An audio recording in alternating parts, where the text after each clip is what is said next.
This is John Black, Super Chemist. This is not an instructional video. It is just a blog showing a video account of some chemistry experiments I have done or am learning about. I do not go over all safety concerns, so if you repeat anything in the video, you do it at your own risk. Alright, now before we can make sodium ethyl sulfate, we have to make some ethyl bisulfate, okay? So here's my apparatus. Let me show it to you first, because I have all my chemicals chilled down so they're nice and cool. Because when I mix them, it's going to be exothermic. Then I want to reflux it. I got my round bottom flask, 1,000 milliliters. I got a thing in here so I can do the check the thermometer, the temperature. I want to reflux it at 120 to 130 or 120 to 129 Celsius. So I got a water cooled condenser there. But you'll see up on top, I got some ports here. I'm going to bring them up close here. This is basically, I don't like, because when I chill the chemicals, if I put it in a regular equalizing funnel, it just warms down by the time, any of it really drips in, you know what I mean? So I'm going to use this where I can only put, and plus I don't have an equalizing funnel anymore. So if you look at this, you'll see it's basically just a valve. And I'm going to put my acid in here, and I have it on top of this. And this is basically the same exact thing as one of these when you do your distillation. So you have your thing out. The only difference is it's got a bend on it. Now if this was an equalizing funnel, I'd have this go up to the top. I'd have something like this on it. And I put a tube from this top to this right here, so that when I drip it in, the pressure stays the same from the bottom to the top. And I'd have the liquid in here. I'm not going to put this on because I got I have a condenser here. Nothing's going to get, I don't have to worry about fumes. So I'm going to put this on top, put my acid in here. I got my valve right here so I can drip it in, and then I will drip it right through the condenser. Like I said, I'm cooling everything down. Now, this is how you make diethyl ether and a bunch of other stuff. You get some ethanol and you drip some sulfuric acid into it, some concentrated sulfuric acid. And I always say, keep down the temperature, keep down the temperature. Because it's really exothermic when you first start putting the sulfuric acid in. So you want to, you want to keep it at least, like I said, I'm going to reflux it at 120. Nothing really happens before that. So you can take it all the way up to, the boiling point of ethanol and not have to worry about, you don't have to keep it at zero the entire time. I don't think that's needed. I think you just chill everything down because it's so exothermic that, it'll be boiling if you don't, But I'm not going to worry about putting it in an ice bath like I usually do. Because normally I have this in an ice bath and, I drip it in and then it would get too hot. I'd have to stop dripping it. I'm not doing that no more. You know what I mean? As long as I can keep the temp under the boiling point, then I don't care.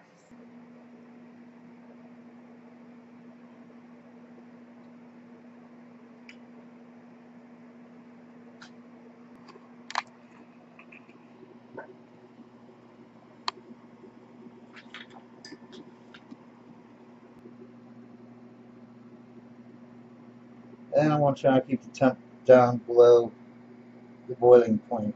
I don't want it to boil yet. That's at least 78 degrees Celsius. Now I still got it dripping. It's like an hour and 45 minutes later. You can see it's dripping very slow. The temperature of the pot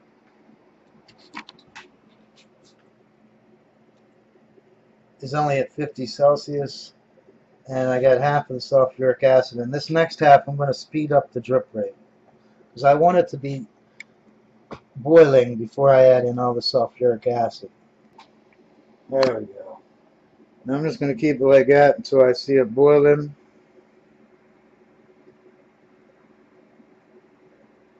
This way when I get done, I don't have to heat it up. It'll already be refluxing.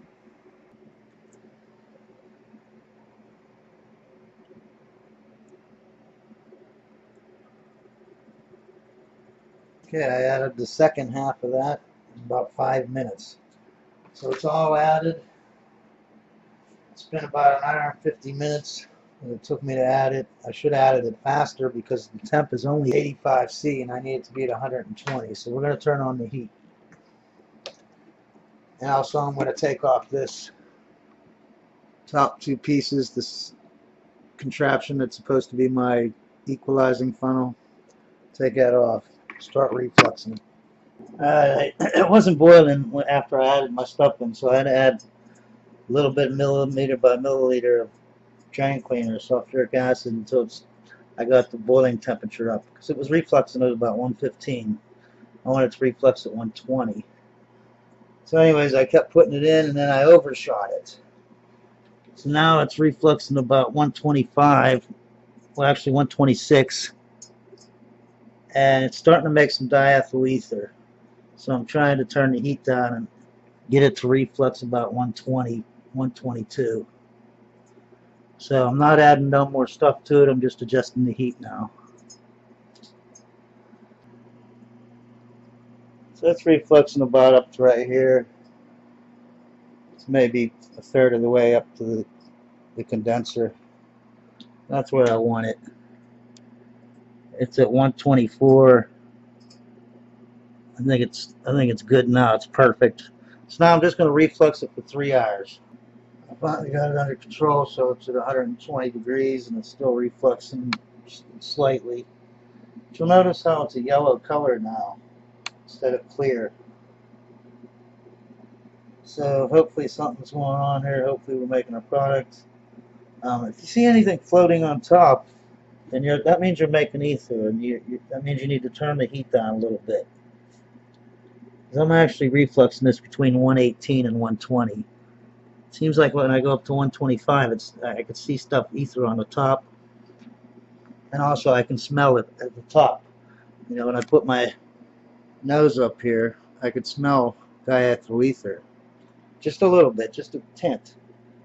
But when I have it, you know, 118, 120, 122, it's good.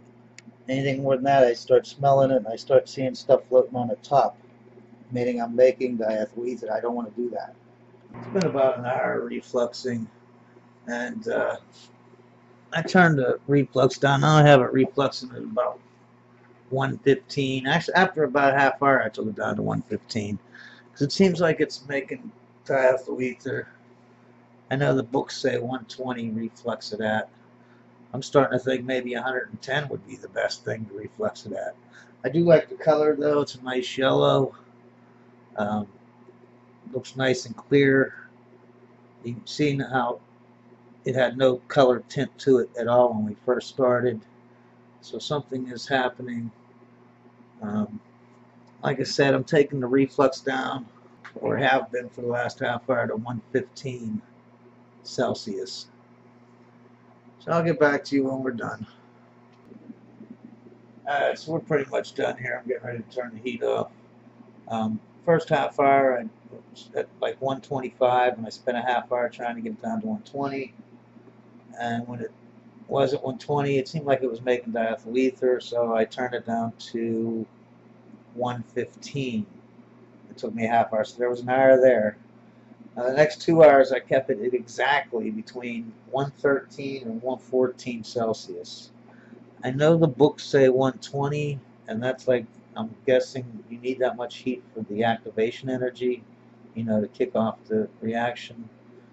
But I don't know, it just seems I'm doing it at 113 to 114. When I get it up to 115, it seems like it starts making diethyl ether, like there's little balls of ether, you know, like the Leiden effect. If you have a real hot skillet and you throw a bead of water on it, it kind of jumps around and stays a bead of water. Well, that's how it gets. So I left it at the 113 to 114 C. Now it's time to move on to step 2. So what are we making when we add the acid and the alcohol together? We're making this. These are just synonyms. They're the same name, different names for the same thing. I don't like this last name, although that's the name that's most commonly used, because it doesn't really tell you what it is.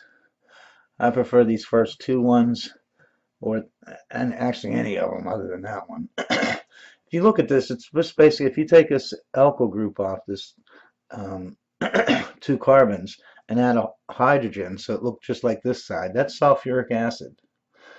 All you're doing is you're combining an acid and a alcohol together. Um, Here's just like up here, if you replace ethyl with sodium, it'd be sodium hydrogen sulfate. Same here, sodium bisulfate. You know what that is, right? This is the same thing, but the sodium is replaced by this alkyl group, a positive alkyl group. This is the formula for it. An acid plus an alcohol is an ester. Usually the acid is a organic acid, okay, when you first learn about esters. But there's actually mineral acid esters too, like nitrocellulose. That's nitric acid is the acid, and cellulose is the alcohol. In this case, it's sulfuric acid, and the alcohol is ethanol. You have to have it at 120 C, and you'll make this ester and water. Now, I want you to think, I always say that the saying, an acid and a base makes salt water. This is the same thing. The acid is, of course, sulfuric acid. The base is an ethanol, right? And the salt is the ester. Even though ester technically isn't a salt, I want you to look at this. If you just took the ethanol off and put a sodium there, just like over here, sodium hydroxide plus sulfuric acid would be sodium bisulfate. Here it's ethyl bisulfate. It's the only difference. And you get water, right? Salt plus water. Acid, base, salt, water. Your salt would be this, even though it's not technically a salt. But I want you to look at the molecule. You took an H off of here and replaced it with the alkyl group. What if you took this H off and replaced it with something that was positive, like a sodium or another alkyl group you could replace it with? But we're going to eventually replace it with a sodium because it's still an acid. It still has its diprotic, meaning it has two protons. It gave up one. It still has a second proton. Now, why am I refluxing for 3 hours? Because when you do a regular Fischer esterification with a organic acid, you usually mix it and reflux it for 1 to 3 hours. Now, I said you reflux it at 120. It starts at 120 where you'll start the formation of the ethyl hydrogen sulfate. At 135 to 149, it starts making diethyl ether. The ethyl hydrogen sulfate you're making will react with the ethanol that's in the reaction plot, and it'll start making diethyl ether. Now, if you take it from 150 to 170, and you have an excess of sulfuric acid, you can make ethene from your ethanol and sulfuric acid. But we want to make ethyl bisulfate. So we're going to have it between 120 and 130 degrees. We're going to keep it below the 135 where it starts making a diethyl ether. Now remember when we made diethyl ether, we did a certain ratio. It was 80 milliliters of sulfuric acid for 90 milliliters of ethanol. The reason we had that ratio was because we wanted the boiling point to be about 145. And that's the boiling point. Now keep in mind, this is if everything is anhydrous. 98% sulfuric acid, 100% ethanol. Your boiling point should be around 145, which is what you want to reflux it at, right? That's why you use that ratio. Now we want to reflux it at 120 to 130 instead of 145, right? Let's say 125. So have a great day and don't miss part 2.